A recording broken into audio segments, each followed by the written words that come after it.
दोस्तों हमारे चैनल दर्पण ज्ञान सागर में आप सभी का स्वागत है। मित्रों, आज का विषय है करवा चौथ पर पति का कौन सा अंग सबसे पहले देखने से हर जन्म में वही पति मिलता है। मित्रों, एक बार माता पार्वती ने भगवान शिव से पूछा, प्रभु कौन सी स्त्री को हर जन्म में वही पति मिलता है। फिर भगवान शिव कहते हैं, पार्वती इस प्रश्न का उत्तर जानने के लिए तुम्हें सबसे पहले एक छोटी सी कहानी सुननी पड़ेगी। फिर तुम्हारी समझ में सब ठीक से आ जाएगा कि कौन सी स्त्री को हर जन्म में उसका वही पति मिलता है जिसकी वो कामना करती है। तो मित्रों, कहानी शुरू करने से पहले मेरा आप सभी से अनुरोध है कि आप हमारी कहानी में खो जाएं। उससे पहले हमारे चैनल को सब्सक्राइब करके बेल आइकन अवश्य दबा लें, जिससे हमारी हर वीडियो का नोटिफिकेशन सबसे पहले आप तक पहुंच सके और आप हमारी हर वीडियो से प्राप्त ज्ञान का अपने जीवन में लाभ उठा सकें। तो आइए कहानी शुरू करते हैं। भगवान शिव कहते हैं, पार्वती बहुत समय पहले की बात है। एक नगर में एक राजा रहता था। राजा के पास में धन की कोई कमी नहीं थी। राजा अपनी प्रजा को बहुत प्यार करता था और उसके राज्य में प्रजा को कोई कष्ट नहीं था। वहीं राजा ने दान पुण्य करने में कभी कोई कमी नहीं छोड़ी। जिसने जो भी बताया राजा ने वही किया। लेकिन भाग्य से बढ़कर कुछ नहीं मिलता और भाग्य कर्मों से बनता बिगड़ता है। समय धीरे धीरे गुजरता गया और फिर एक दिन राजमहल के सामने से होकर के एक साधु गुजरते हुए जा रहे थे, जो भगवान विष्णु के परम भक्त थे। उधर जब रानी की नज़र साधु पर पड़ी तो दासी को भेजकर रानी ने उन साधु को राजमहल में बुलवा लिया और उनको बड़े ही प्यार से भोजन खिलाए और उनको दक्षिणा अर्पित की। भगवान शिव कहते हैं, पार्वती रानी चावल भरा छाछ हाथ में लेकर बाहर आती है और साधु की झोली में भिक्षा डालने आगे बढ़ती है। तो उसके चेहरे पर छाई उदासी को देख कर के साधु महाराज रानी से पूछते हैं, हे रानी क्या हुआ है, आप इतनी उदास क्यों हैं। फिर रानी साधु को सारी हकीकत बताती है और सिसकने लगती है, यानी रोने लगती है। उस पर वो साधु कुछ पल गंभीर हो जाते हैं और रानी से कहते हैं, हे रानी चिंता मत करो, आपकी संतान की इच्छा अवश्य पूरी हो जाएगी और आपकी कोख से एक पुत्र जन्म लेगा। लेकिन वो शादी होने के 14 वर्ष के बाद ही मृत्यु को प्राप्त हो जाएगा। इससे ज़्यादा वो इस मृत्युलोक में नहीं रह पाएगा। अब इससे ज़्यादा बढ़कर आपको कुछ भी देना मेरे लिए संभव नहीं है। और फिर वो साधु इस प्रकार अपनी पूरी बात करते हुए अपनी झोली में हाथ डालता है और झोली से थोड़ी सी भभूत निकाल कर के रानी को देता है और कहता है, आप और महाराज दोनों इसे बांटकर ग्रहण करना, तुम्हें जल्द ही पुत्र की प्राप्ति होगी। और फिर ऐसा कहकर के वो साधु जो थे अपनी राह पर चले जाते हैं। वहीं साधु के जाने के बाद में रानी सोचने लगी, यदि पुत्र की प्राप्ति 14 साल के लिए होगी तो 14 साल ही सही, मैं उसे जी जान से बड़ा करूंगी, उसे ढेर सारा लाड़ दुलार दूंगी और इस प्रकार मैं अपनी संतान की मुराद पूरी करूंगी। भगवान शिव कहते हैं, पार्वती इस प्रकार उस रात अपना सारा राजकाज खत्म करके राजा जब रानी के महल में गया तो रानी ने क्या किया, राजा को सारी बात बताई और साधु की दी हुई भभूत राजा को दिखाकर बोली, साधु महाराज ने ये भभूत हम दोनों को ग्रहण करने को कहा है। वहीं राजा बोले, इतना दान धर्म किया, जब तब किया, कोई फल नहीं मिला, तो क्या इस भभूत से हमें संतान की प्राप्ति होगी। इस पर रानी बोली, जब इतना सब कुछ किया तो ये भी करके देख लेते हैं, बेवजह उस साधु के क्रोध को क्यों बुलावा दें। भगवान शिव कहते हैं, पार्वती राजा को अब किसी पर विश्वास नहीं रहा था, लेकिन पत्नी को दुख न पहुँचे इसलिए राजा राजी हो गया।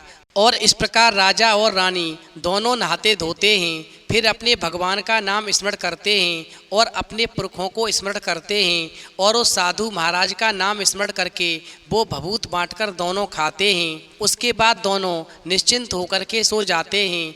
वहीं कुछ दिन गुजर जाते हैं और साधु द्वारा कहे अनुसार रानी गर्भवती हो जाती है। उधर जब राजा को मालूम पड़ता है कि रानी गर्भवती हो गई है तो राजा और रानी दोनों की खुशी का ठिकाना नहीं रहता। वहीं समय के साथ साथ जब 9 माह 9 दिन और 9 घंटे पूरे हुए तो रानी ने एक सुंदर गोरे चिट्ठे पुत्र को जन्म दिया। वहीं राजा ने बड़ी धूमधाम से पुत्र का नामकरण किया और सारे राज्य में 8 दिन तक खुशियां मनाई गईं। सबको भोजन खिलाया गया, चारों तरफ दावत हुई वहीं पुत्र की कुंडली देखने के लिए राज्य के सबसे विद्वान पंडित जी को बुलाया तो कुंडली देख करके पंडित जी बड़े चिंतित हो गए और कहने लगे, महाराज, हमारा राजपुत्र केवल 14 साल तक ही आपके पास रहेगा। चूंकि राजा को इस बात की भनक पहले से ही थी, रानी को भी साधु महाराज की बात याद थी, इसलिए दोनों चुप रह जाते हैं।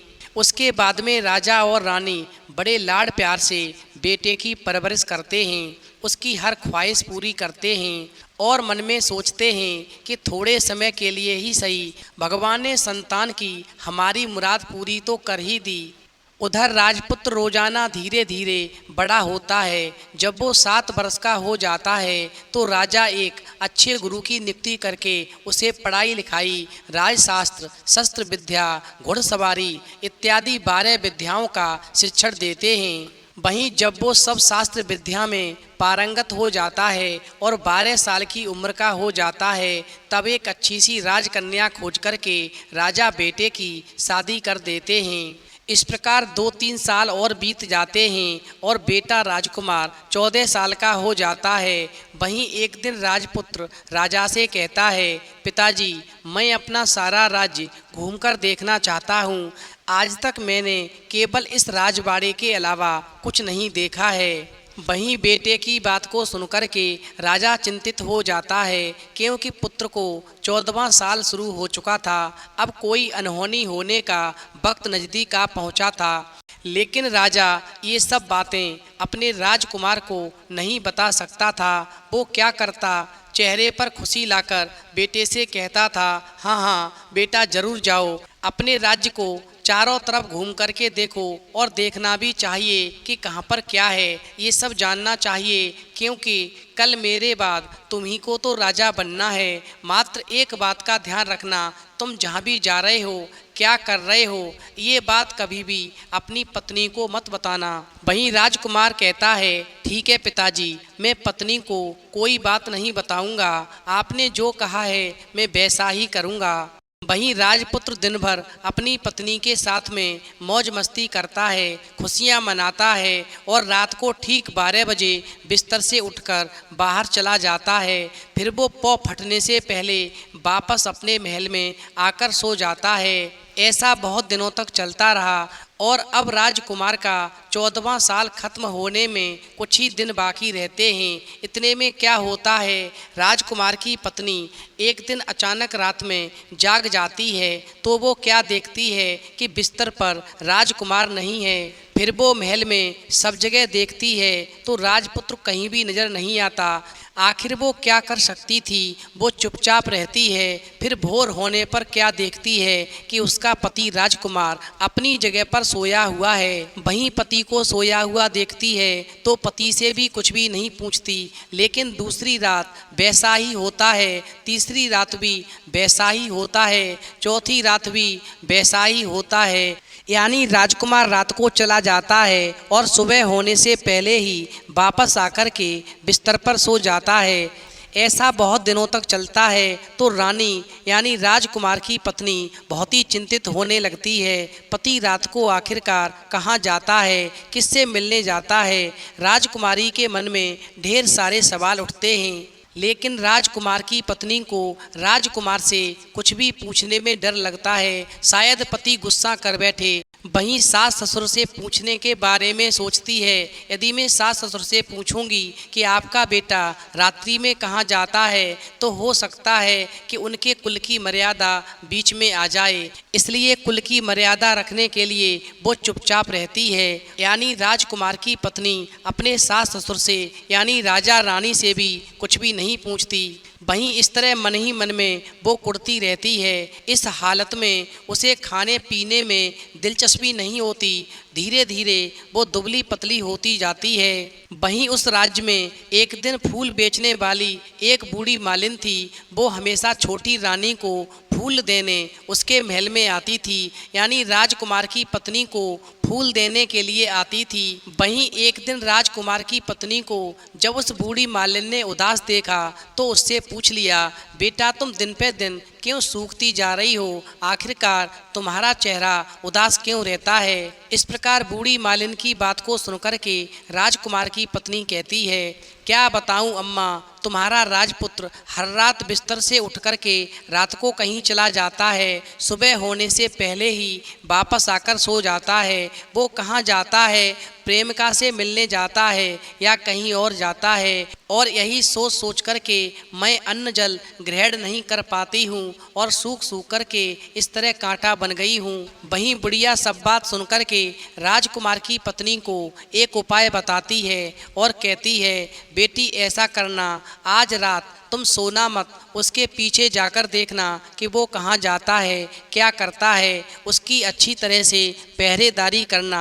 भगवान शिव कहते हैं, पार्वती बुढ़िया मालिन ने जैसा बताया राजकुमार की पत्नी वैसा ही करती है। रात को उसे नींद नहीं आती। राजकुमार रात के 12 बजे जब बिस्तर से उठ कर के महल से निकलने के लिए चलने लगता है तो राजकुमार की पत्नी जैसा कि बूढ़ी मालिन ने बताया था वैसा ही करती है और दौड़कर जाकर के पति का रास्ता रोकती है और कहती है, तुम कहाँ जा रहे हो, किससे मिलने जा रहे हो, मुझे बताओ। वहीं राजपुत्र जो था अपनी पत्नी को समझाने की बहुत कोशिश करता है और कहता है, अगर मैंने तुम्हें सब सच बता दिया कि मैं रात को रोजाना कहाँ पर जाता हूँ तो मैं तुम्हें दोबारा कभी नहीं मिल पाऊँगा।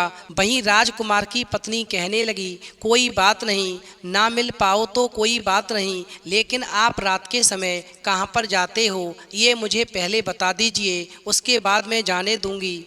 भगवान शिव कहते हैं, पार्वती इस प्रकार राजकुमार अपनी पत्नी की बात को सुनकर के निरुपाय हो जाता है और पत्नी की जिद के आगे उसकी एक भी नहीं चल पाती। ठीक उसी समय उसका 14वां साल खत्म होकर के 15वां साल लगने वाला था।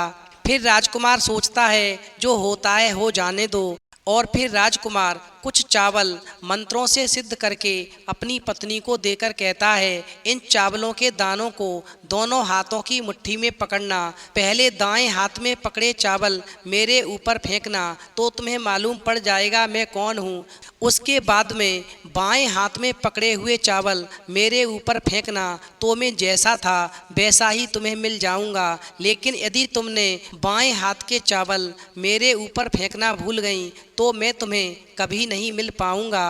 वहीं राजकुमार की पत्नी कहती है, प्रीतम चिंता मत करो, मैं नहीं भूलूंगी। इस प्रकार राजकुमार की पत्नी बड़े ही आत्मविश्वास के साथ में इतना कहकर के दाएं हाथ में पकड़े चावल पति के ऊपर फेंक देती है तो राजपुत्र एकदम से एक फूल के रूप में परिवर्तित हो जाता है और उड़ता हुआ वैकुंठ में पहुंचकर के माता लक्ष्मी के महल की शोभा बढ़ाने लगता है। भगवान शिव कहते हैं, पार्वती इस प्रकार राजकुमारी को बड़ा पश्चाताप होता है और वो स्वयं को कोसने लगती है, लेकिन अब उसका कोई फायदा होने वाला नहीं था क्योंकि राजपुत्र अब वापस आने वाला नहीं था। उधर सुबह होते ही राजा रानी को सारी बात पता चलती है तो उन्हें बहुत दुख होता है और वो राजकुमार की याद में बिस्तर पकड़ लेते हैं और राह देखते हैं कि एक दिन उनका बेटा वापस आ जाएगा। इस तरह इंतजार करते हुए 1 महीना गुजरता है, 2 महीने गुजरते हैं, 3 महीने गुजरते हैं, आखिर 6 महीने पूरे हो जाते हैं, मगर राजपुत्र का कोई भी अता पता नहीं लगता। तो राजा राजकुमार को ढूंढने के लिए राज्य के गांव-गांव सिपाहियों को भेजता है, लेकिन उन्हें भी कोई सफलता नहीं मिलती। इधर राजकुमार की पत्नी स्वयं को मन ही मन कोसती है और प्रण करती है, चाहे कुछ भी हो जाए वो अपने पति को ढूंढ कर लाएगी, उसे घर वापस लाएगी। और ऐसा सोच कर के राजकुमार की पत्नी एक दिन सुबह उठ कर के अपने सास ससुर के महल में जाती है, यानी राजा रानी के पास जाती है और कहती है कि मैं अपने पति की खोज में जा रही हूँ, मुझे आप अपना आशीर्वाद दो जिससे मैं अपने पति को ढूंढ सकूं, क्योंकि मुझे हर जन्म में इसी पति की अभिलाषा है, मुझे हर जन्म में यही पति चाहिए। वहीं राजकुमार की पत्नी की बात को सुनकर के राजा रानी कहने लगते हैं, बेटी तुम जो भी चाहे करो, जहाँ भी जाना है जाओ, लेकिन हमारे बेटे को वापस लेकर के जरूर आओ, भगवान तुम्हें कामयाबी दे। भगवान शिव कहते हैं पार्वती, इस प्रकार राजकुमार की पत्नी अपना शाही भेष बदल करके एक सेठानी बन जाती है और अपने पति को ढूंढने के लिए एक ऐसे स्थान पर पहुंचती है जहां पर बियाबान जंगल था, चारों तरफ फूलों के अलावा कुछ भी नहीं था। इस प्रकार राजकुमार की पत्नी जब थोड़ा और आगे बढ़ती है तो उसे एक कामधेनु गाय मिलती है जिसके ऊपर जंगली जानवरों ने हमला कर दिया था, जिससे वो जख्मी हो गई थी। इस प्रकार राजकुमार की पत्नी ने जंगल से कुछ जड़ी बूटियों को तोड़ करके गाय के पैर पर लेप किया और पट्टी बांध दी, जिससे कुछ ही दिनों में गाय पूरी तरह से स्वस्थ हो गई। और फिर कामधेनु गाय जो थी उस राजकुमार की पत्नी की उदासी का कारण पूछती है, और जब राजकुमार की पत्नी अपने जीवन के दुख की कहानी कामधेनु गाय को सुनाती है तो कामधेनु गाय कहती है, बेटी तुमने मेरी बहुत सेवा की है, इसलिए यदि मैं अपने जीवन के सारे पुण्य प्रभु विष्णु के चरणों में अर्पित कर दूं तो तुम्हारे पति को केवल 1 वर्ष के लिए तुम्हारे पास वापस बुला सकती हूँ, इससे ज़्यादा वो इस मृतलोक में नहीं रुक पाएगा। वहीं कामधेनु गाय की बात को सुनकर के राजकुमार की पत्नी कहने लगती है, हे कामधेनु माता, आप 1 वर्ष के लिए ही सही मेरे पति को वापस बुला दो और मुझे कोई ऐसा उपाय बता दो जिससे मैं हर जन्म में अपने इसी राजकुमार को प्राप्त कर सकूं, यानी मुझे हर जन्म में पति के रूप में यही राजकुमार मिले, क्योंकि 1 वर्ष के बाद अपने पति के साथ साथ मैं भी अपने जीवन का त्याग कर दूंगी और अगले जन्म में फिर उन्हीं के साथ में शादी करके सुखपूर्वक जीवन बिताऊंगी। भगवान शिव कहते हैं पार्वती, इस प्रकार राजकुमार की पत्नी की बात को सुनने के बाद में कामधेनु गाय ने कहा, जब तुम्हारे पति तुम्हारे पास वापस आ जाएं, उसके बाद में तुम्हें करवा चौथ व्रत रहना है और पूजन करने के बाद एक बात का विशेष ध्यान रखना है कि जब तुम्हारी नज़र तुम्हारे पति पर पड़े तो सबसे पहले पति की नाभि पर तुम्हारी नज़र पड़नी चाहिए, क्योंकि जिस स्त्री की नज़र करवा चौथ पूजन के बाद में सबसे पहले पति की नाभि पर पड़ती है उस स्त्री को हर जन्म में वही पति मिलता है और जीवन भर सुख की प्राप्ति होती है। दोनों के बीच में जीवन भर प्रेम बना रहता है। भगवान शिव कहते हैं पार्वती, और फिर ऐसा कहकर के कामधेनु गाय ने अपने जीवन के पुण्य जो थे भगवान विष्णु माता लक्ष्मी के चरणों में अर्पित किए, जिसके प्रभाव से वो फूल जो बैकुंठ की शोभा बढ़ा रहा था एक राजकुमार बन गया और अपनी पत्नी के पास आ गया। इस प्रकार समय आने पर राजकुमारी ने राजकुमार के लिए करवा चौथ का व्रत रखा और पूजन करने के बाद में सबसे पहले राजकुमारी ने अपने पति राजकुमारी की नाभि को देखा और इस तरह से 1 वर्ष पूरी हुई। वैसे ही राजकुमार बैकुंठ पहुंच गया और उधर राजकुमारी ने भी अपने प्राण त्याग दिए। और फिर अगले जन्म में करवा चौथ पूजन के प्रभाव से भगवान विष्णु ने उस फूल को हमेशा के लिए राजकुमार बना दिया और पृथ्वी पर भेज दिया। उधर उस राजकुमारी को भी पृथ्वी पर भेज दिया और भगवान विष्णु स्वयं एक संत का रूप रख कर के उस राजकुमार के पास गए और राजकुमार को साथ में लेकर के राजकुमारी के यहाँ पर पहुँचे और अपनी कृपा से राजकुमार और राजकुमारी को उनके पूर्व की घटना याद दिला दी। और फिर इस प्रकार दूसरे जन्म में राजकुमार और राजकुमारी एक दूसरे के हो गए और सुखपूर्वक जीवन यापन करने लगे। वहीं अंत में भगवान शिव कहते हैं पार्वती, कहानी सुनने के बाद में तुम्हारी समझ में निश्चित आ गया होगा कि कौन सी स्त्री को हर जन्म में वही पति मिलता है। फिर माता पार्वती कहती हैं, प्रभु मेरी समझ में सब कुछ ठीक से आ गया। मैं समझ गई, जो स्त्री करवा चौथ व्रत पूजन के बाद में सबसे पहले अपने पति की नाभि को नज़र भर के देखती है तो हर जन्म में उसे उसका वही पति मिलता है।